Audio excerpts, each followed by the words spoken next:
ஓம் சாய்ராம். சகலம் சாய்பாபா நேயர்களுக்கு என்னுடைய அன்பான வணக்கங்கள். ஃபைனலி இன்றைக்கி ஒரு மிராக்கிள் வீடியோவோட வந்துட்டேன். ரொம்ப நாள் கழித்து எல்லோரும் எப்படா வரும் அப்படின்னு வெயிட் பண்ணிகிட்டு இருந்திருப்பீங்க. உங்கள் செவிகளுக்கு ஒரு நல்ல விருந்தாக குரு பூர்ணிமா மிராக்கிளை இன்றைக்கி வீடியோவில் சொல்ல இருக்கிறேன். வீடியோவை ஸ்கிப் பண்ணாமல் பாருங்கள். சேனலை மறக்காமல் சப்ஸ்கிரைப் பண்ணிக்கோங்க. அண்ட் அந்த பெல் பட்டனை அழுத்திக்கோங்க. எல்லாருக்கும் ஷேர் பண்ணுங்கள். இப்போ நம்ம வீடியோக்குள்ளே போகலாமா? வணக்கம். இது சகலமும் சாய்பாபா.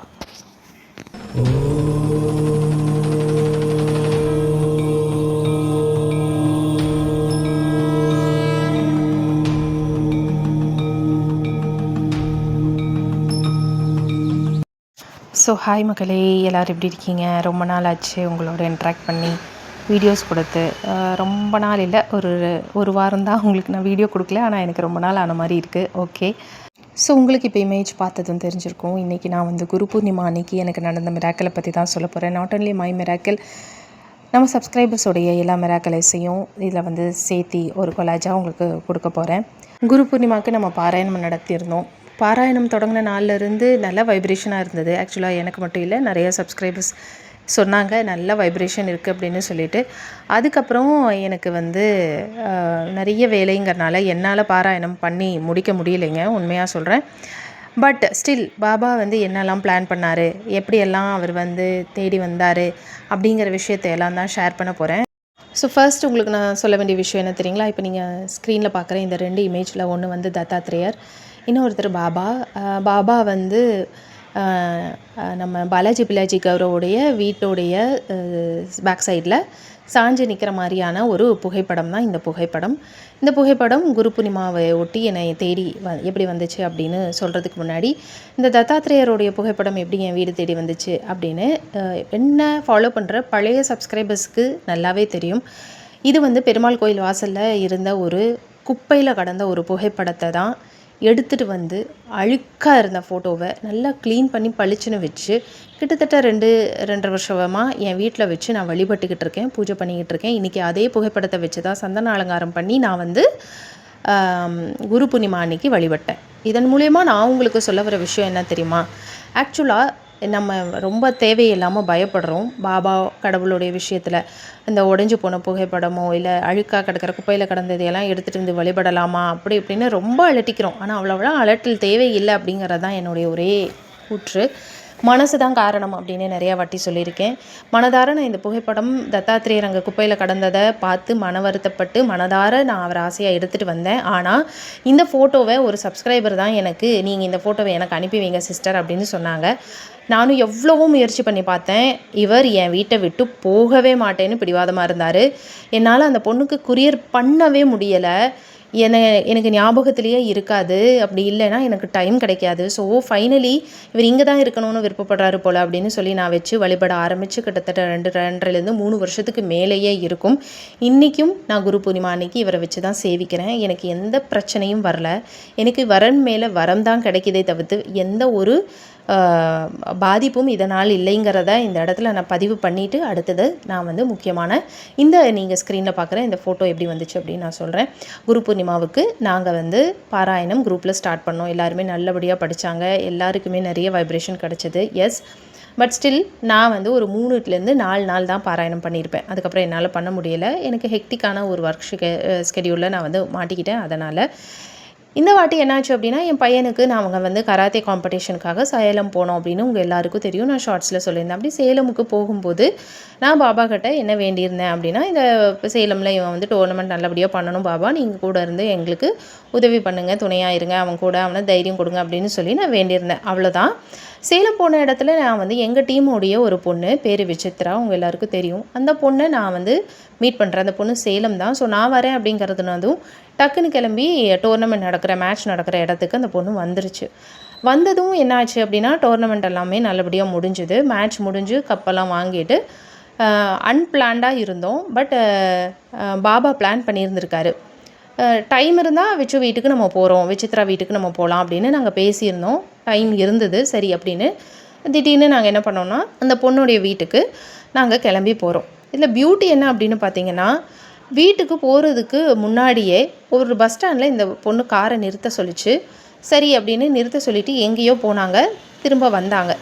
வந்ததுமே என்னை காரில் உட்கார்ந்த போதே எனக்கு வந்து ஒரு கிஃப்ட்டை பார்சல் பண்ணுறாங்க, கையில் கொடுக்குறாங்க. என்னென்னு பிரித்து பார்த்தா இந்த ஃபோட்டோ. எனக்கு ரொம்ப ஷாக்கிங்காக இருந்தது. நான் துளி கூட எக்ஸ்பெக்ட் பண்ணவே இல்லை, எதிர்பார்க்கவே இல்லை பாபா இப்படி வருவார்.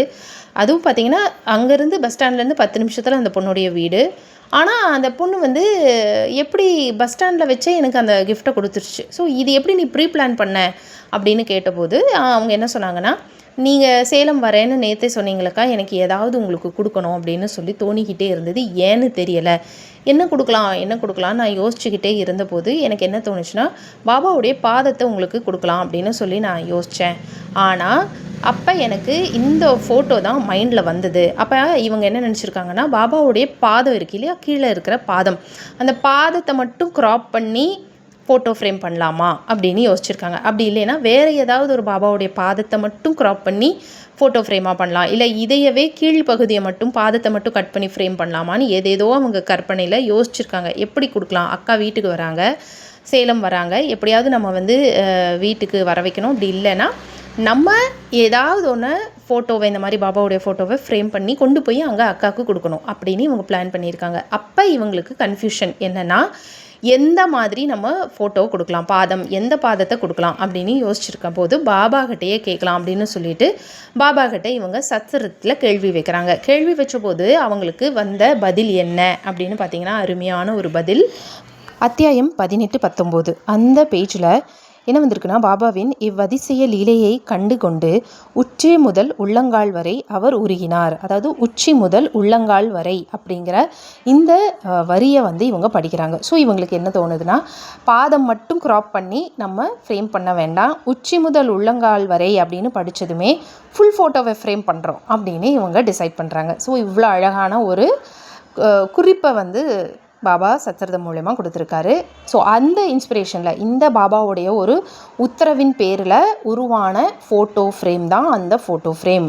ஸோ விசித்ரா கால் பாதத்தை மட்டும் ஃப்ரேம் பண்ணணுன்னு தான் ஆசைப்பட்டிருக்காங்க. ஆனால் பாபா உச்சி முதல் உள்ளங்கால் வரை முழு படத்தை கொடு அப்படின்னு எவ்வளோ அழகாக சத்சரிதம் வாயிலாக பேசியிருக்காரு அப்படின்னு பாருங்கள். ஸோ வேறு செகண்ட் தாட்டே இல்லாமல் இந்த ஃபோட்டோவை அவங்க ஃப்ரேம் பண்ணுறாங்க. ஃப்ரேம் பண்ணிவிட்டு அதை அங்கே டோர்னமெண்ட்டுக்கு கொண்டு வந்து கொடுக்கணும் அப்படின்னா தான் அவங்க பிளான் பண்ணியிருக்காங்க. ஆனால் ஃபோட்டோ ஃப்ரேம் கடையில் அவங்க ஃப்ரேம் பண்ணலை. ஸோ இவங்களுக்கு அது டிசப்பாயிண்ட் ஆகுது.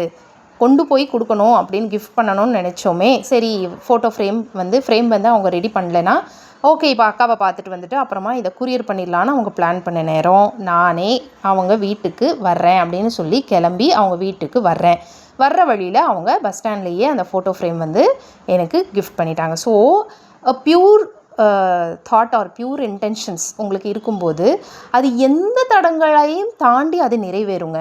அதான் உண்மை. நம்ம மனதார ஒருத்தங்களுக்கு ஒன்று செய்யணும் அப்படின்னு நினச்சோன்னா அதில் சிறு காரிய தடங்கள் எது ஏற்பட்டாலும் அந்த தடங்களும் ஒரு நன்மைக்காகவே, அதுவும் பாபாவின் திட்டமே.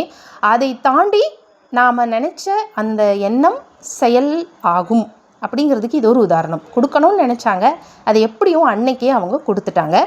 எனக்கு பாபா இதை பற்றின எந்த ஹிண்ட்டும் கொடுக்கல. இதை ஃபஸ்ட்டாக நான் இதை சொல்லிடுறேன். இது போகுது இந்த மாதிரி பாபா என்னை தேடி வரப்போகிறாரு அப்படின்னு எனக்கு தெரியவே தெரியாது. எதுவுமே பாபா எனக்கு கனவு எதுவுமே வரல. எனக்குமே இந்த ஃபோட்டோ ஏன் கொடுத்தாரு அப்படின்னு புரியலை. அதுக்கப்புறம் குரு பூர்ணிமா வருது 3 நாளில். அப்போ தான் எனக்கு யோசனை வருது, குரு பூர்ணிமாவுக்காக தான் குரு வந்து என்னை தேடி ஸ்பெஷலாக இந்த புகைப்படம் வாயிலாக அவர் வந்திருக்காரு. ஸோ இந்த புகைப்படத்தை வச்சு தான் நம்ம வழிபடணும் அப்படிங்கிறது எனக்கு குரு பூர்ணிமா அன்னைக்கு தான் உரைக்குது. சரிங்களா? ஸோ பாபா 4வது நாள் நான் சத்சரித பாராயணம் பண்ணிக்கிட்டு இருக்கேன். அந்த 4வது நாள் பாராயணத்தோடு நிற்கிது. அதுக்கப்புறம் டோர்னமெண்ட்டு அது இதுன்னு பயங்கர பிஸி ஆகிட்டேன். ஸோ என்னால் சத்சரிதம் படித்து முடிக்கல.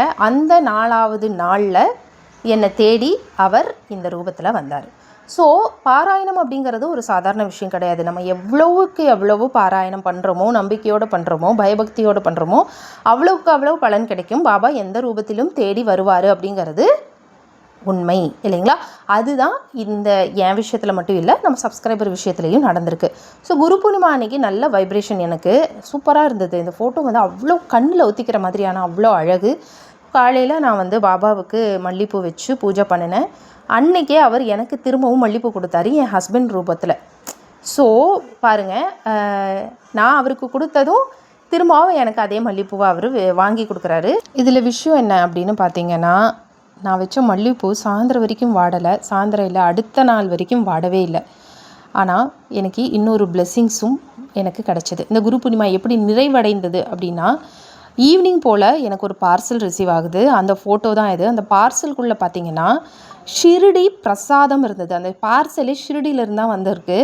நம்ம சப்ஸ்கிரைபர் ஒருத்தவங்க ஷிரடி போயிட்டு வந்து பாபாவுடைய ஷிரடி பிரசாதம், அதாவது சுண்டுவாடா, உதி, பூந்தி, அது கூட பாபாவுடைய ஃபோட்டோ குட்டி குட்டியாக மேக்னெட் ஃபோட்டோஸ் வந்து ஒரு 30 கொடுக்கறதுக்காக அவங்க அனுப்பியிருக்காங்க. அண்ட் பாபாவுடைய கண்கள், அது வந்து லைட்டு, சரிங்களா, நைட் லேம்ப் இருக்கும் இல்லையா, இது எல்லாமே எனக்கு பார்சலாக வருது குரு பூர்ணிமா அன்னைக்கு சாயந்தரம். அந்த ஃபோட்டோ தான் நீங்கள் பார்க்குறீங்க. காலையில் வச்ச தத்தாத்திரேயருக்கு வச்ச சாமி பூ சாயந்தரம் வாடிருச்சு, ஆனால் மல்லிப்பூ ஃப்ரெஷ்ஷாக இருக்குது பாருங்கள். அண்ட் இந்த பாபா பக்கத்தில் குரு பூர்ணிமா அன்னைக்கு சாயந்தரம் எனக்கு கிடைச்ச பிளெஸ்ஸிங்ஸ்.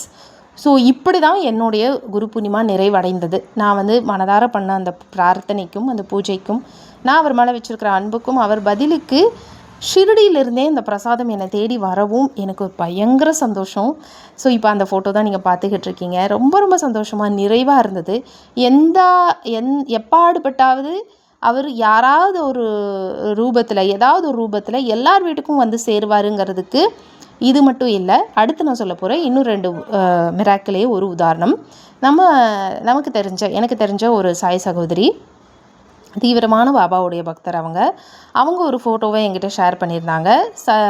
குரு பூர்ணிமா அன்னைக்கு பக்கத்து வீட்டில் இருக்கிற நெய்பர் ஆண்டி வந்து கூப்பிட்டு சுண்டு வாடாவும் ஷிரடி உதியும் கொடுத்துருக்காங்க. அண்ட் அவங்களோட அம்மா திடீர்னு கூப்பிட்டு ஒரு பாபாவுடைய விக்கிரகத்தை கொடுத்துருக்காங்க. ஸோ ஃபுல்ஃபில் ஆயிடுச்சு, குரு பூர்ணிமா முடிஞ்சுது. எப்படி பிளெஸ்ஸிங்ஸோடு முடிஞ்சுது. ஸோ பாருங்கள், விக்கிரகம் ஒருத்தங்க கொடுக்குறாங்க, ஷிரடி உதியும் சர்க்கரையையும் இன்னொருத்தங்க கொடுக்குறாங்க. குரு பூர்ணிமா சூப்பராக முடிஞ்சுது. ஸோ இப்படி தான் பாபா வந்து பண்ணுவார். எனக்கு இந்த பார்சல் அனுப்பி வச்சுருந்த அந்த சாந்தி அக்காவுக்கு நான் இந்த வீடியோவில் நன்றி சொல்லிக்கிறேன். ரொம்ப க்யூட்டான ஒரு லெட்டரையும் அதில் அட்டாச் பண்ணியிருந்தாங்க. அடுத்து வைடூரியான்னு சொல்லிட்டு ஒரு சாய் சகோதரி, அவங்களுக்கு நடந்திருக்கு பாருங்கள். குரு பூர்ணிமா அன்னைக்கு நான் உன் வீடு தேடி வருவேன் அப்படின்னு பாபா மெசேஜ் மூலயமா சொல்லியிருக்காரு அந்த பொண்ணுக்கு. அண்ட் அது நிஜமாலுமே நடந்திருக்கு. அவங்க வீடு தேடி பாபா எந்த மாதிரி விக்கிரகமாக வந்திருக்காரு அப்படின்னு பாருங்கள். அதை அவங்க சந்தோஷமாக என்கிட்ட ஷேர் பண்ணாங்க. ஸோ இந்த மாதிரி நம்ம நிறையா இருக்குது என்கிட்ட ஸ்டாக்கு.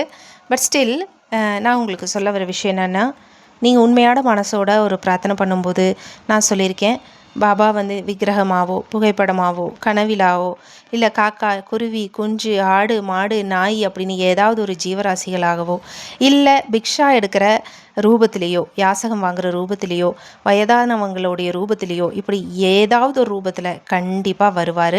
வந்து நம்மகிட்டேருந்து ஏதாவது வாங்கிக்குவார், நம்மளை ஆசீர்வாதம் பண்ணிட்டு தான் போவார் அப்படிங்கிறதுக்கு இந்த சில பல உதாரணங்கள், மிராக்கிள்ஸை வந்து சாட்சி. உங்களுக்கும் இந்த மாதிரி நிறைய அனுபவங்கள் இருந்திருக்கும். இந்த குரு பூர்ணிமா மிராக்கிள் இதோடு முடியலைங்க. இன்னொரு சகோதரி அவங்க கொஞ்சம் வித்தியாசமான ஒரு அனுபவத்தை ஷேர் பண்ணியிருந்தாங்க. அது என்ன அப்படிங்கிறத நம்ம நெக்ஸ்ட் வீடியோவில் பார்க்கலாம். அதாவது குரு பூர்ணிமாவுக்கு நம்ம இதெல்லாம் செஞ்சோம் அப்படின்னு சொல்லுவோம், பட் நான் எதுவுமே செய்யலை அப்படின்னு ஒரு சகோதரி சொல்கிறாங்க. அவங்களுக்கு என்ன நடந்தது அப்படிங்கிறத நெக்ஸ்ட் வீடியோவில் நம்ம பார்க்கலாம். இந்த வீடியோ எப்படி இருந்துச்சுன்னு சொல்லிட்டு கமெண்ட் பண்ணிவிட்டு லைக் பண்ணிவிட்டு ஷேர் பண்ணுங்கள். உங்களுக்கு இது போல் அனுபவம் இருந்தால் எங்கிட்ட தாராளமாக நீங்கள் ஷேர் பண்ணலாம். இன்னும் நம்ம இன்னொரு வீடியோவில் சந்திக்கலாம். நன்றி, வணக்கம். ஓம் சாய்ராம். ஸ்ரீ சாயியை பணிக, அனைவருக்கும் சாந்தி நிலவட்டும். ஜெய் சாய்ராம்.